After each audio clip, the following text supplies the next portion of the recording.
የዛሬው ቪዲዮ ከፍተኛ ከሆነ የስነ ልቦና የድርድር ሳይንስ ከስሜታዊ ብልህነት ምርምርና በማንኛውም በሰው ልጅ መስተጋብር ውስጥ ኃይልን ሊቀይሩ ከሚችሉ የባህሪ ጥናቶች የወጡ ናቸው። ኃይለኛ ክርክርን ማረጋጋት ይችላሉ። የመርዛማ ሰዎችን ትጥቅ ያስወግዳሉ። ማጭበርበርን ያጋልጣሉና አንድ ሰው አጥብቆ ሲጎዳችሁ ውስጣዊ ጥንካሬያችሁ እንዲመለስ የማድረግ ብቃት አለው። ታዲያ ከመጀመራችን በፊት ላስጠነቅቃችሁ የሚገባው ነገር አሁን የምትሰሟቸው 3 ዘዴዎች እጅግ ኃይለኛ መሆናቸውን ነው። ስለሆነም በኃላፊነት አዳምጡት። ይህንን ቪዲዮ ራሳችሁን ለመጠበቅ ብቻ ተጠቀሙበት። በጭራሽ ንጹህ ሰዎችን ለመቆጣጠር እንዳትጠቀሙበት። እነዚህ ዘዴዎች ለበቀል፣ ለጭካኔና ለገዥነት መዋል የለባቸውም። ይህ ቪዲዮ የተዘጋጀው በበደል ለሰለቹ፣ በመርዛማ ግንኙነቶች ውስጥ አቅም እንደሌላቸው ለሚሰማቸው፣ ያለአመጽ አቋም እንዲኖራቸው ለሚፈልጉ፣ ራሳቸውን ከጎጂ ሰዎች መከላከልና ስሜታዊ ነፃነት ለሚፈልጉ ሰዎች ነው። አሁን የምናያቸው እነዚህ 3 ነገሮች ሰዎች በእናንተ ላይ አለን ብለው የሚያስቡትን ድብቅ ኃይል ይነጥቃቸዋል። እነዚህ በሳይንሳዊ ጥናት የተረጋገጡ ወሳኝ ነገሮች ናቸው። እንጀምር። አንደኛ፣ ህመሙን ሳይታመሙ ቃላትን ማንጸባረቅ። ቶክሲክ ወይንም መርዛማ የሚባሉ ሰዎች ብዙውን ጊዜ ክፉ ንግግር ይናገሯቸዋል። ለምሳሌ አንተ በጣም ደደብ ነህ፣ ሁልጊዜ ሁሉን ነገር ታበላሻለህ ብለው ሊናገሯችሁ ይችላል። ምናልባትም ከዚህም የባሰ ሌላ ነገር። እነዚህ እየጎዷችሁ ያሉት ሰዎች አንድ ነገር ይፈልጋሉ፣ ምላሻችሁን። ብስጭት፣ ፍርሃት፣ ጭንቀት ወይም ቁጣችሁን ይጠብቃሉ። እናንተ ግን እነርሱ በሚጠብቁት መንገድ መልስ አትስጧቸው። ይልቁንም ገለልተኛ መልስ ለመስጠት ሞክሩ። እነዚህ ነገሮች በመከሰታቸው ምክንያት በጣም ተበሳጭተሃል በሉ። ይህ ራስን የመከላከያ መንገድ አይደለም፣ ብስጭትም የለበትም። በነገሩ መልስ ለመስጠት ያህል ብቻ ነው። በድንገት ቁጣቸው ሊበርድ ይችላል፣ ምክንያቱም ከእናንተ የሚጠብቁት ነገር ጎድተኸኛል፣ አቁም፣ ተሳስተሃል የሚሉ የብስጭት ምላሾችን ነው። እናንተ ግን በምትኩ ትረጋጋላችሁ። በሰከነ መንገድ ምላሽ ስትሰጡ ይህ ኃይላቸውን ይሰብራል። የእናንተ መረጋጋት፣ በራስ መተማመን፣ በተወረወረባችሁ ጥቃት አለመሰበር እነርሱ በግልባጩ የደካማነት ወይንም የሽንፈት ስሜት እንዲሰማቸው ያደርጋል። ምክንያቱም የገዛ ጅራፋቸው እራሳቸውን ገርፏቸዋልና ነው። ሊደርሱባችሁ አልቻሉም።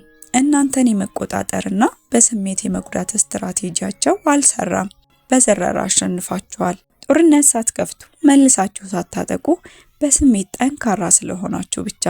ይህ ዘዴ ዲቨሎፕመንታል ሳይኮሎጂስት በሆነው ዶክተር ኤድዋርድ ትሮኒክ ኤክስፐሪመንት የተረጋገጠ ሲሆን አንድ ሰው በድንገት ስሜታዊ ምላሽ ሲሰጥ ሰዎች ምላሽ እንዴት እንደሚሰጡ ከሚያሳዩት በጣም ታዋቂ ማሳያዎች አንዱ ነው።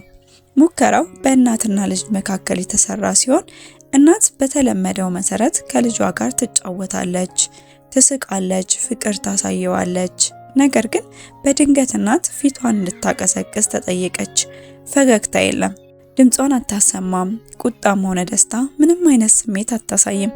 በዚህ ሁኔታ እናትየው ለ2 ደቂቃ ያህል ትቆያለች።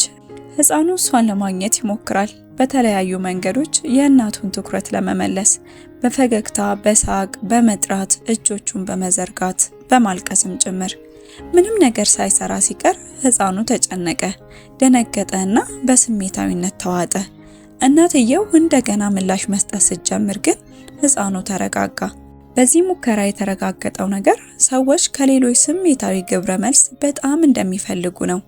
ህፃን ልጅ እንኳን ስሜታዊ ምላሾችን ይጠብቃል እና ካልተቀበሉት ይጨነቃል። የስሜታዊ ዑደት ሲሰበር ግራ ይጋባል። ይህ የሚያሳየው ስሜታዊ ግንኙነት ከመጀመሪያዎቹ የህይወት ደረጃዎች ጀምሮም ቢሆን ለሰው ልጅ ቁጥጥር አስፈላጊ መሆኑን ነው።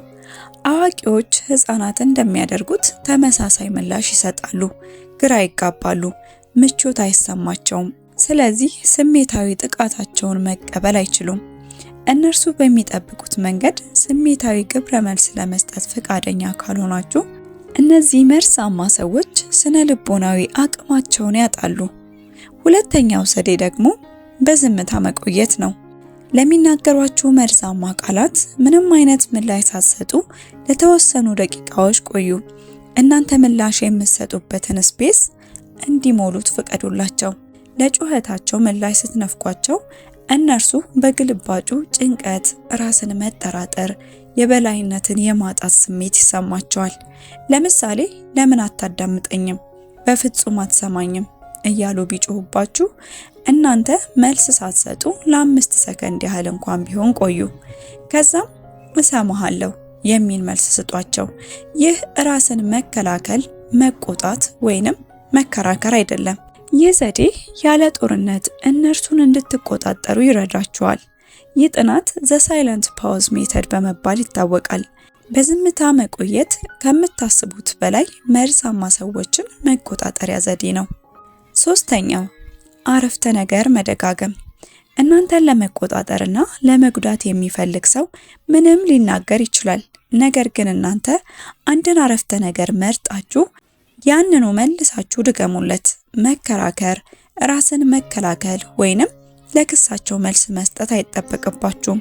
ይህ ዘዴ የመጣው ከቢሄቪየራል ሳይኮሎጂ እና ቨርባል ሰልፍ ዲፌንስ ትሬኒንግ ሲሆን አጥቂው ሰው ጥቃቱን እስከሚያቆም ድረስ አረፍተ ነገር እየመረጣችሁ ድገሙለት።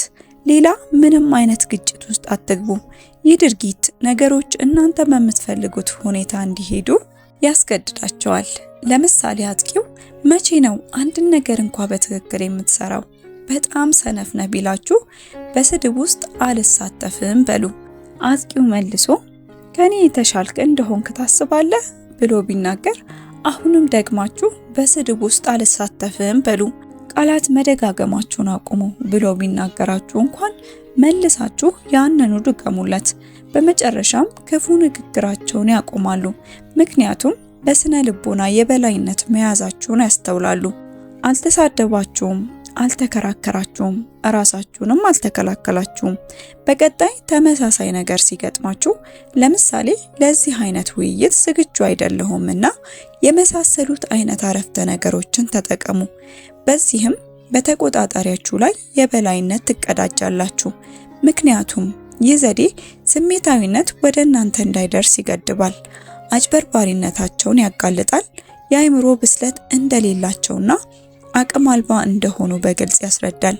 የራሳቸውን ተገቢ ያልሆነ ድርጊት ሳይወዱ በግድ እንዲጋፈጡት ያስገድዳቸዋል። ለጥቃቶቻቸው እነርሱ በሚፈልጉት መንገድ ምላሽ ሳትሰጧቸው ሲቀር የጥቃት ወጥመዳቸው ተንኮታክቶ ይወድቃል። ወይ ይረጋጋሉ ወይ ደግሞ ጥለዋችሁ ይሄዳሉ። ለእናንተ እነዚህ ሁለቱም ድል ናቸው። የዛሬው ቪዲዮ ይህንን ይመስላል። ላይክ፣ ሼር፣ ሰብስክራይብ በማድረግ ቤተሰብ ሁኑ። በሌላ ቪዲዮ እስክንገናኝ ቸር ቆዩ።